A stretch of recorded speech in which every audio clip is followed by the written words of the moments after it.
लालू जी का आरक्षण क्या है? पहले कहा मेरी पत्नी को उप मुख्यमंत्री बनाओ, फिर कहा मेरा बेटा क्रिकेट नहीं खेल पाया, ये पानी ढोते रह गया बेचारा, इसको उप मुख्यमंत्री बनाओ। फिर कहा कि मेरा दूसरा बेटा जिसने अपनी पत्नी पर अत्याचार किया उसको मंत्री बनाओ, उसको मंत्री बना दिया। और जब बेटी का नंबर आया तो पहली बेटी उनकी चुनाव हार गई 2014 के चुनाव में, तो 2016 में कहा कि इसको राज्यसभा का सांसद बनाकर भेज दो। यही है आरक्षण। और आजकल एक और बेटी आई है, टूरिस्ट बेटी। जब जंगल राज था ना बिहार में, तो बेटी यहां से पलायन कर गई थी सिंगापुर। और जब नीतीश जी और मोदी जी की जोड़ी बनी और सुशासन स्थापित हो गया, तो अब वो भी चुनाव लड़ने आ गई छपरा के लोकसभा में। अब बताइए आरक्षण देने वाला कौन है? आरक्षण देने वाला इस देश में कोई है तो मोदी और नीतीश कुमार की सरकार, जो सभी वर्गों को आरक्षण देने का काम किया। सम्राट चौधरी जी को मैं आमंत्रित कर रहा आवे और इस सभा को संबोधित करें।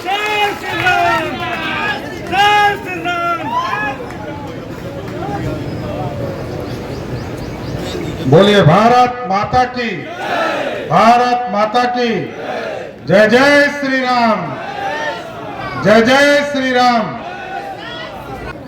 आज हम विकसित भारत, आज देश के यशस्वी प्रधानमंत्री जी ने संकल्प लिया है। और आज भारत के निर्माण के लिए जो आज से इतिहास में हम लोग देखते थे कि भारत एक स्वर्णिम काल से गुजरा है, लेकिन साथियों दिन प्रतिदिन बढ़ते गए, हम लुटते गए। लेकिन आज नरेंद्र मोदी जी के नेतृत्व में और आदरणीय नीतीश कुमार जी के नेतृत्व में भारत भी बढ़ रहा है, बिहार भी बढ़ रहा है। लेकिन हम लोगों ने जो संकल्प लिया साथियों, 2014 में भारत की सरकार आदरणीय नरेंद्र मोदी जी के नेतृत्व में बना, और जो भारत आर्थिक व्यवस्था में बहुत पीछे हुआ करता था, उस भारत को अग्रणी राष्ट्र में बनाने का काम किया। और जो भारत सोने की चिड़िया कहा जाता था, जिसको लूटते रहे लोग, अंग्रेज आए 200 वर्ष तक लूटा, कभी मुगल आए उसने 400 वर्षों तक लूटा, लेकिन भारत श्रेष्ठ नहीं हो पाया। और भारत को श्रेष्ठ बनाने में आज देश के यशस्वी प्रधानमंत्री लगे हैं। और जिस अंग्रेजों ने 200 वर्षों तक इस देश पर राज किया, उसी अंग्रेज को हराकर हम जो 12वें स्थान पर आर्थिक व्यवस्था में खड़े थे, उसी को हराकर हम 5वें स्थान पर खड़ा हो गए साथियों। और आज हम गर्व से कह सकते हैं, इसलिए भारत बढ़ रहा है, श्रेष्ठ हो रहा है। कल तक मेकिंग इंडिया का सपना नहीं था। भारत के लोग भारत में चीजों को स्थापित नहीं करते थे, हम दूसरे देश से मंगाते थे और आर्थिक व्यवस्था हमारा खराब होता था। आज हम बता सकते हैं, फाइनेंस मिनिस्टर के तौर पर भी बिहार में आज काम कर रहे हैं। आप सोचिए साथियों, बिहार जैसा गरीब राज्य भी आज जीएसटी जब से नरेंद्र मोदी जी ने लाया, एक एक चीज को जोड़ने का काम किया। 2 लाख करोड़ रुपया महीने का पूरे देश में टैक्स की संरचना किया। पूरे दुनिया का जीडीपी पीछे जा रहा और भारत का जीडीपी आगे जाने का काम कर रहा है साथियों। ये भारत बन रहा। हमने कहा सोने की चिड़िया कहलाता था और लूट लेता था लोग, लेकिन अब मोदी जी ने इसको मेकिंग इंडिया का सपना देखा और सोने का शेर बनाया। अब दुनिया में दहाड़ने का काम कोई कर रहा है तो वो भारत कर रहा है। इसलिए साथियों हमको सोचना है, यहां बैठे हैं सरवन जी, लंबे समय से बिहार की राजनीति में, और हमको याद है वो दिन जब हम पहली बार बैजनाथ जी, स्वर्गीय बैजनाथ जी को टिकट देने के लिए सिंबल लेकर आए थे। उस समय तो सुरक्षा देनी पड़ती थी सिंबल पहुंचाने के लिए। यहाँ ऐसा अपराधियों का पूरा इलाका बना हुआ था कि हम लोग पटना से लेकर बेतिया तक सुरक्षा देने आए थे, सिंबल पहुंचाने आए थे कि कहीं सिंबल रास्ते में कोई छीन नहीं ले। लेकिन आदरणीय नीतीश कुमार जी के नेतृत्व में 2005 में जब आपने सरकार बनाया, पूरी तरह बिहार बदल गया। आज सुशासन स्थापित है साथियों, ये मैं कहना चाहता हूं। और एकदम स्पष्ट रहिए, बिहार पूर्ण रूप से बदल रहा है। आज देश के यशस्वी प्रधानमंत्री जी ने 4 करोड़ 21 लाख परिवार को पूरे देश में पक्का मकान देने का काम किया।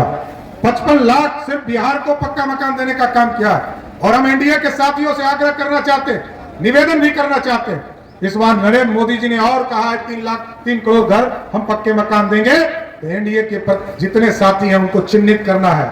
2025 का चुनाव अगले साल आना है और एनडीए का सरकार, जैसे ही एनडीए की सरकार दिल्ली में बनेगी, एकदम अस्वस्थ रहिए। 2025 में जितने गरीबों के घर बच गए हैं उसको पक्का मकान देने का काम बिहार और भारत की सरकार की। और साथियों, ठीक कहा कई साथियों, हम तो लव कुश समाज से आते हैं साथियों, और लगातार इस देश में चिंता लोग करते थे प्रभु श्री राम के उनका वनवास कब खत्म होगा। 14 वर्ष का वनवास तो काट कर वो अयोध्या लौट गए, लेकिन 500 वर्षों से इसी तरह टेंट में, जैसे आप बैठे उसी तरह टेंट में इंतजार कर रहे थे। 1996 में कॉमन मिनिमम प्रोग्राम बना, जब समता पार्टी और भारतीय जनता पार्टी का गठबंधन हुआ था, और कॉमन मिनिमम प्रोग्राम बनाकर लोअर कोर्ट लड़े, हाई कोर्ट लड़े, सुप्रीम कोर्ट लड़े, और जब आपने मैंडेट दिया नरेंद्र मोदी जी को, तो जब देश में गरीबों को पक्का मकान मिल रहा था, अयोध्या में प्रभु श्री राम भी इंतजार कर रहे थे, हमको भी टेंट से निकालकर भव्य राम मंदिर में ले चलो। और जैसे ही आपने वोट दिया, वो सपना भी पूरा हुआ। और आज हम कह सकते हैं गर्व से, यहाँ बैठे हैं डॉक्टर संजय जायसवाल जी, मैं इनको विशेष तौर पर धन्यवाद देता हूं। हजारों की संख्या में इन्होंने राम भगवान के तीर्थ स्थान, जो जन्म स्थान है, यहां से हजारों की संख्या में लोग को ले जाकर वहां दर्शन कराने का काम किया। आप सोचिए साथियों, जिस प्रभु श्री राम के लिए हम सोचते थे, 500 वर्ष तक इंतजार किए, आज भव्य राम मंदिर में स्थापित हो गए। हम लोगों का एक सपना तो पूरा हो गया। अब अयोध्या में प्रभु श्री राम स्थापित हुए हैं, अब मां सीता को भी सीतामढ़ी के मंदिर में स्थापित करना हमारा कर्म है, हमारा धर्म है साथियों। इसलिए साथियों, इस देश में आपने देखा 2014 में जब देश के यशस्वी प्रधानमंत्री जी आए, तो उन्होंने कहा गांव गांव तक बिजली पहुंचाने का काम मोदी सरकार करेगी। आदरणीय नीतीश कुमार जी ने कहा कि हम घर घर तक बिजली पहुंचाएंगे, और ये जब मोदी और नीतीश की जोड़ी मिली 2017 में एक एक गांव से लेकर घर घर तक बिजली पहुंचाने का काम किया। ठीक कहा संजय जायसवाल जी ने कि इस बार मोदी सरकार ने तय किया है सोलर युक्त बिजली तो देंगे ही, ये जो बिजली बिल आता है ना, इसको ही जीरो कर देंगे, बिजली बिल जमा करने का हेडेक ही नहीं रहेगा। ये युक्त बनाना है। ये भारत श्रेष्ठ तभी बनेगा जब आर्थिक रूप से समृद्ध होंगे। और हम लोगों ने देखा गरीब कल्याण की चिंता कौन करता है। कांग्रेस पार्टी 55 साल तक इस देश में राज किया, लेकिन कभी ये गरीबों की चिंता नहीं किया।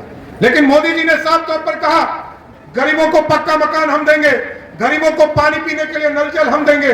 आदरणीय नीतीश कुमार जी ने इसमें सहयोग किया, और घर घर तक शौचालय। आप सोचिए, इज्जत घर। लोग पहले शौचालय जाते नहीं थे, शौच करने के खेत में जाना पड़ता था, हमारी मां बहनों को इंतजार करना पड़ता था कि शाम ढलेगा तब हम शौच के लिए जाएंगे। लेकिन मोदी सरकार ने ये चीजों को स्थापित किया। आपसे लोग पूछेंगे कि मोदी जी ने दिया क्या, आप जरूर गिनाइए। घर दिया मोदी ने, पानी दिया मोदी ने, शौचालय दिया मोदी ने, और जब रसोई में पहुंचता हूं तो गैस कनेक्शन दिया मोदी ने, और खाने के लिए अनाज दिया मोदी सरकार ने। अब रहने के लिए, खाने के लिए, पीने के लिए, शौचालय के लिए मोदी सरकार। और अब जब बीमार पड़िएगा तो अभी हम बड़ा गर्व से कह सकते हैं कि अभी हमने तय किया है, आदरणीय नीतीश कुमार जी के नेतृत्व में भारत की सरकार ने यह तय किया, आदरणीय प्रधानमंत्री नरेंद्र मोदी जी के नेतृत्व में, जब हम लोगों ने डबल इंजन की सरकार बनाई साथियों, 2 मार्च को हम लोगों ने तय किया कि पूरे बिहार में जितने नेशनल फूड सिक्योरिटी एक्ट के तहत जिनको अनाज 5 किलो अनाज मिलता है, उनको 5 लाख तक का इलाज मोदी और नीतीश कुमार की सरकार पे करेगी। अब हॉस्पिटल में जाइएगा, इसकी चिंता मोदी और नीतीश कुमार करेंगे। और इसलिए मैंने कहा नीतीश कुमार जी का नाम, 1 करोड़ 21 लाख परिवार, मतलब 6 करोड़ 37 लाख लोगों का इलाज मोदी सरकार कराएंगे, और लगभग 58 लाख परिवार, लगभग 2.5 करोड़ लोग, लगभग 8.25 करोड़ लोगों का इलाज मोदी और नीतीश कुमार की सरकार कराएगी साहब। इसलिए हम जरूर आग्रह करेंगे, निवेदन करेंगे। सुनील कुमार जी अभी नॉमिनेशन करने गए हैं, एक एक वोट यहां पर 25 तारीख को किस चाप पर गिरेगा, 3 चाप पर। और बगल के सीट, इस सीट पर, क्योंकि ये इलाका तो डॉक्टर संजय जायसवाल जी का है, तो पश्चिमी चंपारण पर जो सीट पर वोट है वहां कहां गिरेगा, कमल साहब के निशान पर। इसलिए साथियों हम आग्रह कर रहे हैं, निवेदन कर रहे हैं कि इस प्रदेश में लोग कहेंगे कि आरक्षण, जब चुनाव आता है तो लोगों के बीच में कहा जाता है कि आरक्षण खत्म हो गया, संविधान खतरे में है। लेकिन लालू जी याद कीजिए, 1990 से लेकर 2005 तक आप बिहार के मुख्यमंत्री रहे, लेकिन आपने आरक्षण किसी को नहीं दिया, ना पिछड़े को, ना दलित को, ना अति पिछड़े को। 2001 का चुनाव याद कीजिए, मुखिया का एक भी व्यक्ति को आरक्षण नहीं था। 2002 में नगर निकाय का चुनाव हुआ, किसी को आरक्षण नहीं था, लेकिन जैसे ही नीतीश कुमार जी और सुशील मोदी की सरकार बनी 50% महिलाओं को आरक्षण मिला, 20% अति पिछड़े को आरक्षण मिला और 17% SC/ST समाज को मिला। यह है आरक्षण। और लालू जी का आरक्षण क्या है? पहले कहा मेरी पत्नी को उप मुख्यमंत्री बनाओ, फिर कहा मेरा बेटा क्रिकेट नहीं खेल पाया, ये पानी ढोते रह गया बेचारा, इसको उप मुख्यमंत्री बनाओ। फिर कहा कि मेरा दूसरा बेटा जिसने अपनी पत्नी पर अत्याचार किया उसको मंत्री बनाओ, उसको मंत्री बना दिया। और जब बेटी का नंबर आया तो पहली बेटी उनकी चुनाव हार गई 2014 के चुनाव में, तो 2016 में कहा कि इसको राज्यसभा का सांसद बनाकर भेज दो। यही है आरक्षण। और आजकल एक और बेटी आई है, टूरिस्ट बेटी। जब जंगल राज था ना बिहार में, तो बेटी यहां से पलायन कर गई थी सिंगापुर। और जब नीतीश जी और मोदी जी की जोड़ी बनी और सुशासन स्थापित हो गया, तो अब वो भी चुनाव लड़ने आ गई छपरा के लोकसभा में। अब बताइए आरक्षण देने वाला कौन है? आरक्षण देने वाला इस देश में कोई है तो मोदी और नीतीश कुमार की सरकार, जो सभी वर्गों को आरक्षण देने का काम किया। यह है भाजपा का न्याय। 1990 में याद कीजिए, इस देश में कांग्रेस पार्टी 197 सांसद के साथ विरोध कर रही थी मंडल कमीशन का, खुलकर पानी पी पी कर विरोध कर रही थी। 146 सांसद ही मात्र बीपी सिंह जी के पास था, 85 सांसद कांग्रेस पार्टी का था। सभी ने मिलकर समर्थन दिया, तब मंडल आया। और भारतीय जनता पार्टी का स्पष्ट मानना है, मंडल भी एनडीए के साथ है और कमंडल भी एनडीए के साथ है। और हम सबके साथ सबके विकास की बात करते हैं। अब इस देश में कोई व्यक्ति नहीं है जिसको आरक्षण नहीं है। कोई गलतफहमी में मत रहिए। उच्च जाति हो, दलित हो, पिछड़ा हो, जिसको 8 लाख से ज्यादा की कमाई है उस सब आरक्षण में आते हैं। नीचे है उस सब आरक्षण में आते हैं। 8 लाख के ऊपर जिसको कमाई है वही आरक्षण से बाहर है साथियों, दलित और एसटी को छोड़कर। इसलिए इस देश में कोई दूसरा कुछ नहीं कर सकता। लेकिन अब साथियों इसलिए कहने आया हूं कि मजबूत सरकार चाहिए, एक एक सीट चाहिए। और पिछली बार 40 में 39 रह गया था, इस बार 40 की 40 चाहिए, ये आग्रह करने आया हूं। और इसलिए मजबूत सरकार चाहिए। याद कीजिए पहली कैसी सरकार होती थी। मनमोहन सिंह देश के प्रधानमंत्री थे। जब तक सोनिया गांधी नहीं बोलती थी, तब तक, जब तक स्विच नहीं दाबती थी, मनमोहन सिंह बोलते थे नहीं बोलते थे। आज देश में कैसा प्रधानमंत्री है? बिहार के लोगों ने, देश के लोगों ने कहा मोदी जी यूक्रेन में भारत के बच्चे फंस गए हैं, भारत के बच्चे कैसे लौटेंगे? मोदी जी ने तुरंत फोन किया पुतिन जी को, रसिया के प्रधान राष्ट्रपति को, युद्ध रोको। युद्ध 48 घंटे के लिए रुक गया। पुतिन जी ने पूछा कि भारत के बच्चे को पहचानेंगे कैसे? मोदी जी ने कहा जिस बच्चे के हाथ में तिरंगा होगा समझिएगा वही भारत का बच्चा होगा। यह भारत है साथियों। आज दुनिया में डंका बज रहा है और दुनिया में ताकत दिखता है, लेकिन कुछ लोगों को चिंता है। उनके पूरे कैरेक्टर को समझिए। वो सिर्फ हमको आपस में लड़ाना चाहते हैं, जातियों के गठबंधन बनाने का प्रयास करते हैं। एकदम गलतफहमी में मत रहिएगा, आप होशियार हैं, बेवकूफ हैं। एकदम गलतफहमी में मत रहिएगा। और ये लालटेन का युग खत्म हो गया साथियों। लालटेन का युग है क्या? अरे अब तो एलईडी बल्ब का आ गया समय, अब तो लालटेन गए हो। इसलिए साथियों हम आग्रह करेंगे, ये जो सपना दिखा रहे हैं ना कि हमने नौकरी दे दिया, यहाँ कई माननीय विधायक भी हैं, सांसद भी हैं, मंत्री भी हैं। हम लोग जानते हैं संविधान को जिसका ज्ञान नहीं हो वही मुख्यमंत्री जी को चैलेंज कर सकता है, नहीं तो मंत्री सिर्फ और सिर्फ मुख्यमंत्री का सलाहकार है। हम लोग सलाह दे सकते हैं, निर्णय मुख्यमंत्री का होता है। लेकिन कुछ लोग आजकल देश के बच्चे ये कह रहे हैं कि हमने ये कर दिया। अरे भाई ये तो बताओ कि आपके माताजी पिताजी 15 साल मुख्यमंत्री रहे तो कितने लोगों को नौकरी दिया? 1 लाख लोगों को भी नौकरी नहीं दिया साथी। लेकिन आदरणीय नीतीश कुमार जी और सुशील मोदी के नेतृत्व में जब बिहार में सरकार चली 2005 से लेकर 2020 तक 7.5 लाख लोगों को नौकरी देने का काम किया। और आज मैं एकदम आश्वस्त करके आपको जाता हूं, वाल्मीकि नगर के लोगों, पूरी पश्चिमी क्षेत्र, पश्चिमी चंपारण के लोगों को एकदम स्पष्ट तौर पर बताना चाहता हूं, 2025 का चुनाव आने वाला है। जो हम लोगों ने, आदरणीय संजय जायसवाल जी बैठे, इन्होंने ही कमिटमेंट किया, यही कमिटमेंट किया कि 7 निश्चय पार्ट 2 में हम 10 लाख सरकारी नौकरी देंगे। एकदम आश्वस्त करता हूं 2025 के चुनाव में आऊंगा, 10 लाख सरकारी नौकरी का लिस्ट जारी करके आऊंगा, उससे छोड़ नहीं सकता हूं। इसलिए साथियों एक एक चीजों को स्थापित करना है। और आजकल तो कांग्रेस पार्टी का हाल आप समझ ही रहे हैं, लोग अपना घर छोड़ छोड़कर भी भाग रहे हैं। पिछले बार अमेठी छोड़कर भाग गए थे राहुल गांधी, इस बार माता जी सोनिया गांधी भी भाग गई। तो इस देश में अब सब डर चुका है, और डरने का मतलब है कि पूरे देश के लोग किसको वोट करना चाहते हैं? मोदी जी को। मोदी जी की और नीतीश जी की जोड़ी जो बिहार में है, एकदम स्पष्ट तौर पर 40 की 40 सीट जीतना है। लेकिन याद कीजिएगा साथियों, जो लोग सनातन को चिढ़ाने का काम करते हैं, लालू प्रसाद जी ने सावन के महीने में राहुल गांधी को बुलाकर मटन पार्टी देने का काम किया। हम लोग क्या सावन के महीने में मटन खाते हैं? क्या खाते हैं? और आजकल नवरात्रा में देखिएगा उनका बेटा हेलीकॉप्टर में मछली दिखा रहा है। अरे भैया क्या हो गया?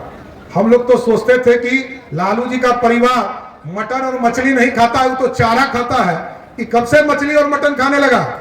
इसलिए साथियों यही आग्रह करूंगा, निवेदन करूंगा, इस भारत को आगे बढ़ाने का काम करना है, भारत को श्रेष्ठ बनाना है, और भारत ताकतवर होगा तभी हम सभी लोग बचेंगे। और सुंदर बिहार बनाने के लिए आपकी जरूरत है, आपको विकसित बिहार बनाना है, और सारे चीजों को हम लोगों ने फोकस किया। आदरणीय नीतीश कुमार जी के नेतृत्व में 43 शहरों को भी हम लोगों ने चिन्हित किया है, चाहे वो बेतिया हो, बगहा हो, ये सारे इलाके, इसको भी विकसित करना है। और ये जो रक्सौल और बगहा का जो इलाका है जहां एयरपोर्ट बनने हैं, एकदम स्पष्ट करता हूं, दोनों जगह एयरपोर्ट चालू करने का भी काम करूंगा साथियों। इसलिए सभी लोगों से यही आग्रह करूंगा, निवेदन करूंगा कि आप सभी लोग मिलकर एनडीए के प्रत्याशी सुनील कुमार जी को आप वाल्मीकि नगर के सीट पर तीर छाप के निशान पर 25 तारीख को वोट देने का काम करेंगे, और आदरणीय संजय जायसवाल जी को पश्चिमी चंपारण की सीट पर एक एक वोट कमल छाप के निशान पर देकर विजय बनाने का काम करेंगे। आदरणीय नीतीश कुमार जी को वोट देने का काम करेंगे, आदरणीय प्रधानमंत्री नरेंद्र मोदी जी को देने का काम करेंगे। तो दीजिएगा ना? हाथ उठा के बोलिए भारत माता की जय, जय श्री राम। एक एक वोट एनडीए को मिलेगा ना? चलिए, बहुत बहुत धन्यवाद। आप सभी माननीय गण का समय कितना कीमती है, आप इसी से समझ सकते हैं कि बिहार के माननीय उप मुख्यमंत्री जी का हमने संबोधन कराया आपके बीच में। अभी हमारे बीच में बहुत से माननीय गण हैं, और मैं आमंत्रित करता हूं